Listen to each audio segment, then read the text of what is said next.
UDF മന്ത്രിസഭ അധികാരത്തിലേറിയതിനു ശേഷം ആദ്യമായി ഗവർണർ നടത്തിയ നയപ്രഖ്യാപന പ്രസംഗമാണ് ഇന്ന് നടന്നത്. അത് സർക്കാരിൻ്റെ നയങ്ങളുടെ പ്രതിഫലനമാണ്. കേരളം ഒരു പുതുയുഗത്തിലേക്ക് ചുവടുവയ്പ് നടത്തുകയാണ്. ഒരു പുതിയ കാലത്തിലേക്ക് കടന്നു വരികയാണ്. ആ നയ വ്യതിയാനവും ആ നയങ്ങളുടെ പ്രഖ്യാപനവുമാണ് ഇന്ന് ഗവർണർ നടത്തിയത്. അതിലൂടെ ഒരു കാര്യം വ്യക്തമാണ്: ഞങ്ങൾ തിരഞ്ഞെടുപ്പ് കാലത്ത് ജനങ്ങളോട് നൽകിയ വാഗ്ദാനങ്ങൾ പൂർണ്ണമായി നടപ്പാക്കും. എല്ലാ വെല്ലുവിളികളെയും ജനാധിപത്യപരമായ മാർഗത്തിലൂടെ അതിനെ മറികടന്ന് അതിനെ അതിജീവിച്ച് ഈ പുതുയുഗത്തിലേക്കുള്ള യാത്ര തുടരും. നിങ്ങൾക്കറിയാം, 5 ഇന്ദിരാ ഗ്യാരണ്ടികളും പ്രഖ്യാപിച്ച് നടപ്പാക്കും. 2 തീരുമാനമെടുത്തു കഴിഞ്ഞു. ബാക്കിയുള്ളത് അതിൻ്റെ സാമ്പത്തികമായ മറ്റ് കാര്യങ്ങൾ കൂടി പരിശോധിച്ച്, ഗവൺമെൻറ് തലത്തിൽ പരിശോധിച്ച് ഉചിതമായ സമയത്ത് മറ്റു പരിപാടികൾ കൂടി പ്രഖ്യാപിക്കും. ഞങ്ങളുടെ സ്വപ്ന പദ്ധതികൾ കേരളത്തിനെ ഒരു തുറമുഖ നഗരമാക്കി മാറ്റുക എന്ന വലിയ സ്വപ്നം, 2 അന്താരാഷ്ട്ര തുറമുഖങ്ങളെയും ഒരു കണ്ടെയ്നർ ടെർമിനലിനെയും 17 മിനി തുറമുഖങ്ങളെയും ഏകോപിപ്പിച്ചുകൊണ്ടുള്ള വലിയൊരു പദ്ധതിക്ക് സർക്കാർ തുടക്കം കുറിക്കും. ഏഷ്യയിലെ ഏറ്റവും പ്രധാനപ്പെട്ട ഏവിയേഷൻ ഹബ്ബാക്കും. കാരണം ചെറിയ സ്ഥലത്ത് 4 അന്താരാഷ്ട്ര വിമാനത്താവളങ്ങളാണ് നമുക്കുള്ളത്. അതിനാവശ്യമായ ഏവിയേഷൻ പ്രോജക്റ്റുകൾ ഞങ്ങളുടെ കയ്യിലുണ്ട്. ഏവിയേഷൻ ഹബ്ബാക്കി സൗത്ത് ഏഷ്യയിലെ ഏറ്റവും വലിയ ഏവിയേഷൻ ഹബ്ബാക്കി കേരളത്തെ മാറ്റാനുള്ള പദ്ധതിയാണ്. അതോടൊപ്പം തന്നെ 10,000 MSMEകൾക്ക്, ചെറുകിട ഇടത്തരം വ്യവസായ സംരംഭങ്ങൾക്ക് സർക്കാർ പലതരത്തിലുള്ള സഹായം നൽകും. അതെല്ലാം ബജറ്റിൽ പ്രഖ്യാപിക്കും. കാർഷിക മേഖലയെ ഉണർത്താനുള്ള പദ്ധതികളുണ്ടാവും. സഹകരണ പ്രസ്ഥാനം തകർന്നുകൊണ്ടിരിക്കുകയാണ്. അതിനെ തിരിച്ചു കൊണ്ടുവരാനും അതിൻ്റെ വിശ്വാസ്യത ഉറപ്പുവരുത്താനും ഉള്ള പദ്ധതികൾ ആവിഷ്കരിച്ചുകൊണ്ടിരിക്കുക. ഉന്നത വിദ്യാഭ്യാസ മേഖലയെ പൂർണ്ണമായി ആധുനികവൽക്കരിക്കും. ലോകം മുഴുവൻ മാറിക്കൊണ്ടിരിക്കുമ്പോൾ നോളജ് എക്സ്പ്ലോഷൻ നടക്കുന്ന ഒരു കാലത്തിന് അനുയോജ്യമായ രീതിയിൽ ഏറ്റവും പുതിയ അറിവുകളെ മുഴുവൻ കേരളത്തിലേക്ക് കൊണ്ടുവന്ന് അതിനെ കേന്ദ്രീകരിച്ചുകൊണ്ടുള്ള ഒരു ഉന്നത വിദ്യാഭ്യാസ രംഗത്തുണ്ടാകുന്ന മാറ്റം നമ്മുടെ സർവകലാശാലകളെ, സ്ഥാപനങ്ങളെയെല്ലാം വലിയ സെൻറ്റേഴ്സ് ഓഫ് എക്സലൻസ് ആക്കി മാറ്റുന്നതിന് വേണ്ടിയിട്ടുള്ള ശ്രമമാണ് നമ്മൾ നടത്തുന്നത്. ക്ലൈമറ്റ് ചേഞ്ച് വളരെ പ്രധാനപ്പെട്ട ഒരു ഘടകമാണ്. തീർച്ചയായിട്ടും സർക്കാർ രൂപീകരിക്കുന്ന പദ്ധതികളിലെല്ലാം പ്രധാനപ്പെട്ട ഒരു ഘടകം നമ്മുടെ പരിസ്ഥിതിയും കാലാവസ്ഥാ വ്യതിയാനവും ആയിരിക്കും. സസ്റ്റൈനബിൾ ഡെവലപ്മെൻറ്റാണ്, സുസ്ഥിര വികസന മാതൃകയാണ് സർക്കാരിൻ്റെ ഏറ്റവും വലിയ താല്പര്യം. നമ്മൾ കേരളം ഇന്ന് നേരിടുന്ന ഏറ്റവും വലിയ വെല്ലുവിളികളിൽ ഒന്ന് മയക്കുമരുന്നാണ്. ആ മയക്കുമരുന്ന് ശൃംഖലയെ തകർക്കാൻ ഒരു വിട്ടുവീഴ്ചയും ഇല്ലാത്ത നടപടികളുമായി ഗവൺമെൻറ് പോകും. അതിന് വിവിധ വകുപ്പുകളെ ഏകോപിപ്പിക്കും.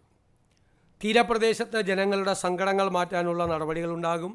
മലയോര കർഷകരുടെ വിഷമങ്ങൾ, വന്യജീവി സംഘർഷവുമായി ബന്ധപ്പെട്ട പ്രശ്നങ്ങൾ പരിഹരിക്കാനുള്ള ആധുനികവും പഴയ നിലനിൽക്കുന്നതുമായ പദ്ധതികളെ സംയോജിപ്പിച്ചുകൊണ്ട് ഉണ്ടാകും. പൊതുജനാരോഗ്യം, അതുപോലെ ക്യാൻസർ കെയർ, മാതൃശിശു ആരോഗ്യം, വയോജനങ്ങളുടെ ആരോഗ്യം, മാനസികാരോഗ്യം എന്നിവ ഉറപ്പാക്കിക്കൊണ്ട് ചികിത്സാ ചെലവ് കുറയ്ക്കാനുള്ള പദ്ധതികൾ ഉൾപ്പെടെ പൊതുജന ആരോഗ്യ മേഖലയെ ശക്തിപ്പെടുത്താനുള്ള പദ്ധതികളുണ്ടാകും. ആർട്ടിഫിഷ്യൽ ഇൻ്റലിജൻസിന് പ്രത്യേകമായ പരിഗണന കൊടുക്കും. വ്യവസായങ്ങളെ ആകർഷിക്കാനുള്ള ലാൻഡ് ബാങ്ക് രൂപീകരിക്കും. ഭൂപ്രശ്നങ്ങളുമായി ബന്ധപ്പെട്ട ഉപാധിരഹിത പട്ടയങ്ങൾ എവിടെയെല്ലാം കൊടുക്കാൻ പറ്റും അതെല്ലാം കൊടുക്കും. പ്ലാന്റേഷൻ മേഖലയിലെ നിയന്ത്രണങ്ങൾ മാറ്റാൻ ഉൾപ്പെടെ ഉള്ള ഭൂനിയമങ്ങൾ, കാലഹരണപ്പെട്ട ഭൂനിയമങ്ങൾ ഇന്നത്തെ കാലഘട്ടത്തിന് അനുയോജ്യമായ രീതിയിൽ അതിലാവശ്യമായ ഭേദഗതികൾ വരുത്തും. ദളിത് പ്രശ്നങ്ങൾ, SC/ST പ്രശ്നങ്ങൾ, അവരുടെ പ്രശ്നങ്ങൾ, അവരുടെ കുട്ടികളുടെ ഗ്രാൻഡ് ഉൾപ്പെടെയുള്ള ഗ്രാൻഡ്സ് ഉൾപ്പെടെയുള്ള കാര്യങ്ങൾക്ക് തടസ്സങ്ങളുള്ളത് നീക്കും. അവരുടെ ഭവന നിർമ്മാണ പദ്ധതികൾ, അവരുടെ ഭൂമി അവർക്ക് നൽകുന്നതിനുള്ള പദ്ധതികൾ ഉൾപ്പെടെയുള്ള കാര്യങ്ങൾ നൽകും. നമുക്ക് അപ്പോയിൻമെൻറ്റുകൾ നടക്കുമ്പോൾ 3 വർഷം കൂടുമ്പോൾ കൃത്യമായി പരിശോധിച്ച് ഈ SC/ST പിന്നോക്കം നിൽക്കുന്ന വിഭാഗങ്ങൾക്ക് കുറവുകളുണ്ടെങ്കിൽ അത് നികത്താനുള്ള സ്പെഷ്യൽ റിക്രൂട്ട്മെൻറ്റ് ഉണ്ടാകും. നിങ്ങൾക്കറിയാം, സീനിയർ സിറ്റിസൺസിന് വേണ്ടി പ്രത്യേകമായ വകുപ്പ് രൂപീകരിച്ച ഇന്ത്യയിലെ ആദ്യത്തെ സർക്കാരാണിത്. അത് വളരെ മികച്ച രീതിയിൽ അത് ആവിഷ്കരിക്കും. ടൂറിസം രംഗത്തും സമഗ്രമായ മാറ്റങ്ങൾ ഉണ്ടാക്കും. അതുപോലെ തന്നെ കേരളത്തിൽ സമഗ്രമായ മാറ്റം അടിസ്ഥാന സൗകര്യ മേഖലയിലും വിദ്യാഭ്യാസ ആരോഗ്യ മേഖലയിലും എല്ലാം ഉണ്ടാക്കാൻ വേണ്ടിയിട്ടുള്ള വലിയ പദ്ധതിയാണ് ഗവൺമെൻറ് ഈ ഗവർണറുടെ നയപ്രഖ്യാപന പ്രസംഗത്തിലൂടെ പ്രഖ്യാപിച്ചിരിക്കുന്നത്. ഇതിന് കറസ്പോണ്ടിങ്ങായി, ഇതിനനുബന്ധമായി ബജറ്റ് പ്രഖ്യാപനങ്ങൾ ഉണ്ടാവും. ഇതനുസരിച്ചുള്ള ബജറ്റ് പ്രഖ്യാപനങ്ങൾ. ബജറ്റ് പ്രഖ്യാപിക്കാത്തതുകൊണ്ട് ഞാനതിൻ്റെ ഡീറ്റെയിൽസിലേക്കൊന്നും പോകുന്നില്ല, അനൗചിത്യമാണ് അത് പറയാൻ. ഇതാണ് പദ്ധതി. ഇത് പുതിയ ഗവൺമെൻറ്റിൻ്റെ നയമാണ് നടപ്പാക്കുന്നത്. ഇത് വളരെ വ്യത്യസ്തമായ നയമാണ്. സമീപനങ്ങളിലുള്ള മാറ്റം, വളരെ കാര്യമായിട്ടുള്ള മാറ്റമുണ്ട് സമീപനങ്ങളിൽ. ഇത് ഞങ്ങൾ പറഞ്ഞിട്ടാണ് തെരഞ്ഞെടുപ്പിൽ ജയിച്ചത്. ആ നയങ്ങൾ മാറ്റമുണ്ടാവും. ഗവൺമെൻറ് തുടർച്ചയാണ്. ആ തുടർച്ചയായിട്ടുള്ള പദ്ധതികൾ ഗവർണറുടെ പദ്ധതികൾ പ്രഖ്യാപിക്കേണ്ട ആവശ്യമില്ലല്ലോ. ഗവൺമെൻറ്റിൻ്റെ നയപ്രഖ്യാപനം ഗവർണർ നടത്തുമ്പോൾ നേരത്തെയുള്ള പദ്ധതികൾ എടുത്തു പറഞ്ഞ് അത് തുടരും എന്ന് പറയേണ്ട ആവശ്യമില്ല. പിന്നെ കിഫ്ബിയെ സംബന്ധിച്ച് ഈ ഗവൺമെൻറ് പഠിച്ചുകൊണ്ടിരിക്കുകയാണ്. അത് കൂടുതൽ പഠിക്കുന്നതിന് വേണ്ടിയിട്ടുള്ള ഒരു കമ്മിറ്റിയെ നിയമിക്കുന്ന കാര്യം സർക്കാരിൻ്റെ പരിഗണനയിലാണ്.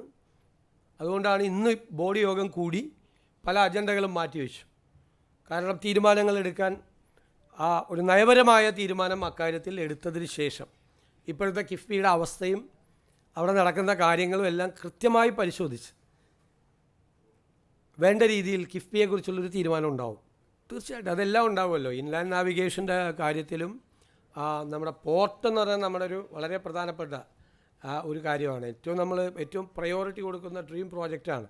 നേരത്തെ തന്നെ പറഞ്ഞതുപോലെ ഈ തുറമുഖ നഗരമാക്കി മാറ്റുമ്പോൾ ഇൻലാൻഡ് നാവിഗേഷനും പ്രധാനപ്പെട്ട വാട്ടർ വേയ്സും നമ്മുടെ ഇന്ന് അദ്ദേഹം തന്നെ പ്രസംഗത്തിലുണ്ട്, നദികൾ, തടാകങ്ങൾ, ഇതിനെല്ലാം ഇൻ്റഗ്രേറ്റ് ചെയ്തുകൊണ്ടുള്ള, സംയോജിപ്പിച്ചുകൊണ്ടുള്ള വലിയ പദ്ധതിയാണ് വരുന്നത്.